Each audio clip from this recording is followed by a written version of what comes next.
સમાચાર સામે આવી રહ્યા છે જ્યાં હવામાન વિભાગની આગાહી કરવામાં આવી છે। અંબાલાલ પટેલની વધુ કડકડતી માહિતી સામે આવી છે જ્યાં તેઓએ આગાહી કરી છે રાજ્યમાં વધુ એકવાર ફરી વળશે ઠંડીનું મોજું।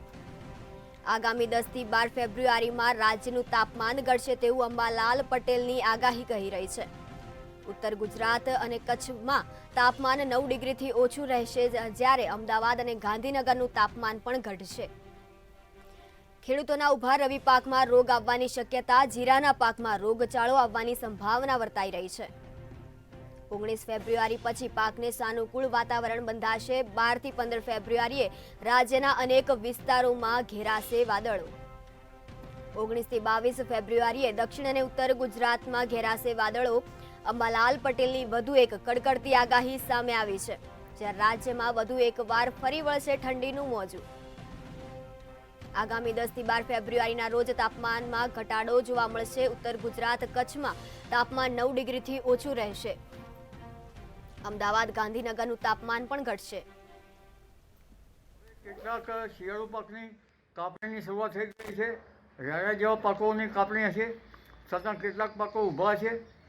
આમ છતાં પાછોતેર પાકો જે વાવેલા હોય તે અંગે જોઈએ તો હવે ધીરે ધીરે વાદળોનું પ્રમાણ વધશે અને વાદળોના કારણે ઊભા કૃષિ પાકોમાં રોગ આવવાની શક્યતા રહેશે। લગભગ કોઈ જીરા જેવા પાકોમાં કે પાછોતેર પાકોમાં રોગની જરા સંભાવના વધુ રહી શકે છે, પરંતુ મોટાભાગના પાકો જે છે એ હવે 19-20 ફેબ્રુઆરી પછી રવિ પાકોનું વાવેતર થશે। આમ છતાં કેટલાક પાકો ઊભા છે જેમાં રોગ આવવાની શક્યતા રહેશે, ઘાસચારાના પાકો, અન્ય પાકો વગેરેમાં। તારીખ 12, 13, 14, 15માં પણ બંગાળ ઉપસાગરમાંથી ભેજ આવતા વાદળ બનશે। પૂર્વ